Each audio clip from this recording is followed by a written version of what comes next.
Welcome, everyone. Another great video. We're talking about how do you spend more money in retirement and feel good about it. We work with retirees every day. We've seen thousands of retirement plans at this point. Yep. Very little surprises when it comes to retirement, although one data point did stick with us. We did a video on this. There's a BlackRock paper entitled To Spend or Not to Spend. That's right. December 2024.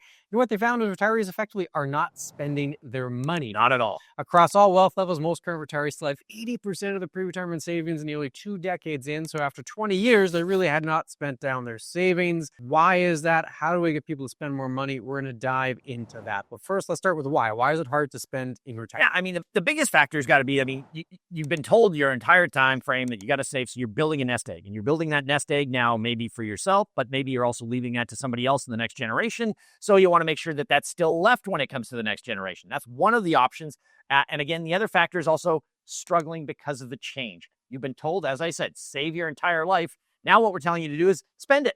Well, that doesn't happen just like that. It's not an instant switch where everything goes over and you're going to say, okay, well, I saved all this for now. Now I'm just going to start spending it because I have no will here or there to be able to deal with it. So decades of diligent savings happen. And then the next thing you know, it's now I've got to spend it. Doesn't change overnight. So even if you see that portfolio going down, no, I can't spend it anymore because I got to make sure that I'm saving that. Yeah, habits are very hard to break, especially when they've been entrenched over decades. So going from saver to spender is very difficult. Yep. What are we striving for here? Yeah. We will look at lots of data and some practical tips on how we can try to shift that mindset and enjoy retirement and spend a little more. And one of what we're striving for here, this is from Scott Rick's book, Tightwads and Spendthrifts, Navigating the Money Minefield in Real Relationships.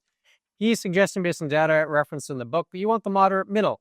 Yes. People on either extreme, those who cling too tightly to every dollar, they got a spreadsheet and they can't go through every penny without it matching in the spreadsheet, or the other extreme where they're just spending recklessly and impulsively. Both are unhealthy relationships to money. Both are bad. You don't want either extreme. The goal is to try to hit the middle. Well, how exactly do we do that? We're going to look at a lot of data on how to do that and then how to slowly turn up the spending. So let's start. How do we get to that balanced, joyful middle approach? Well, the first thing we do is be specific, be intentional with what you want to do. So, I mean, you got to make sure that what you're planning to spend, you're spending it on this. You've made out what you want to deal with and do along those lines, not to the exact penny, but you have some sort of a scenario there. So you're thinking about those areas that you want to deal with. Is it travel? Is it spending more time with the grandkids? Is it charitable giving? Basically, what you want to do is that you slowly turn the dial up on the specific categories you want to deal with. So if travel was your big thing before pre-retirement, make sure you're concentrating on that one. If it's making sure you're spending that time with your grandchildren or you're taking them here, you're taking them there, then make sure you're concentrating that and you're putting it that way. So making sure you're more specific, intentional with where that money goes, you can play that middle without having to go with those extremes. Yeah, there are lots of categories of spending. You're kind of picking the ones that make you the happiest. So let's turn the dial a little bit on that. So being intentional and specific. We're going to get to lots of data with a few more practical tips. But first, people have questions. How do they get answers? You go to chatwithclintonandkevin.com, whether it's about your retirement, you got any other financial needs, please send it through. Clint and I'll answer it as quickly as we can. So we're looking at the power of social novel experiences. We're turning up that dial. How do you actually do that? Yes. And what should we be turning the dial up on? That's where the data comes in. The first paper here is a 2011 research paper. I love the title. If money doesn't make you happy, you probably aren't spending it right. Perfect. That was the title of the paper, and the insights there can be helpful. In particular, they're saying experiences. Spending on experiences, especially those that can be shared with others, with social connection, that tends to bring lasting joy, more so than material goods. Stuff, not very good for happiness, if that's the goal of spending. And that's because experiences, they can foster social connections, they can create lasting memories, those experiences, and they can become part of your story. And that happens more so than when you buy material goods, which just kind of fade to the background. You get excited initially about a new product, and then the excitement fades and the product's really no good anymore. So in terms of happiness, the data showing experiences, social connection, that's what we should be focusing on.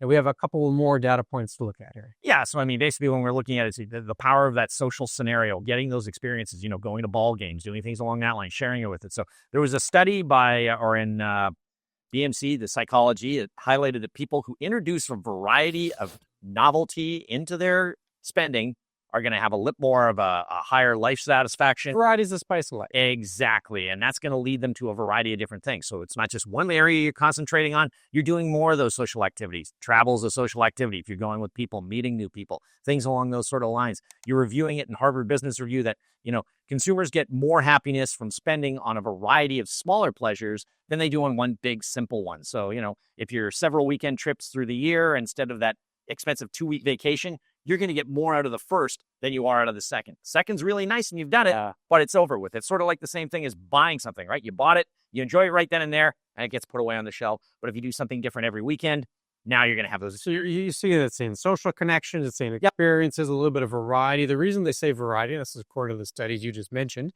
is because that hedonic adaptation. We get used to stuff. Humans are really good at adapting. So if we keep doing the same experience, we're going to adapt to it. We're going to get less pleasure from it. It's going to be less fun. That's right. So if we keep changing it up, that hedonic adaptation is more difficult. So we continue to enjoy it. That's the idea. Yep. So a little bit of variety, social connection experiences, those are what is really the data is pointing us towards. We're going to bring this all home here with a few more practical tips. But if you do like videos like this, we have a newsletter. We do. There's a link. You can click on it and sign up if you want to get some financial planning tips in your inbox.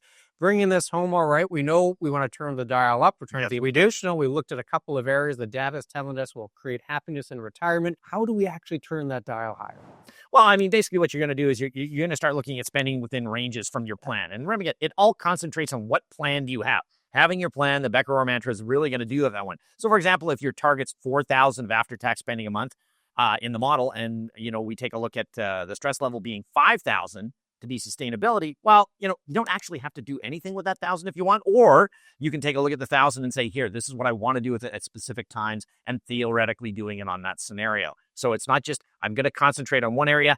I'm going to look at that expansion between the specific levels that I'm dealing with. Yeah. So usually the plan is, all right, tell us how much you want to spend in retirement. I want $5,000 after tax to make sure that's sustainable and on track. Well, maybe we look at a range. All right, $5,000 works, but you could go as high as $6,000, for example.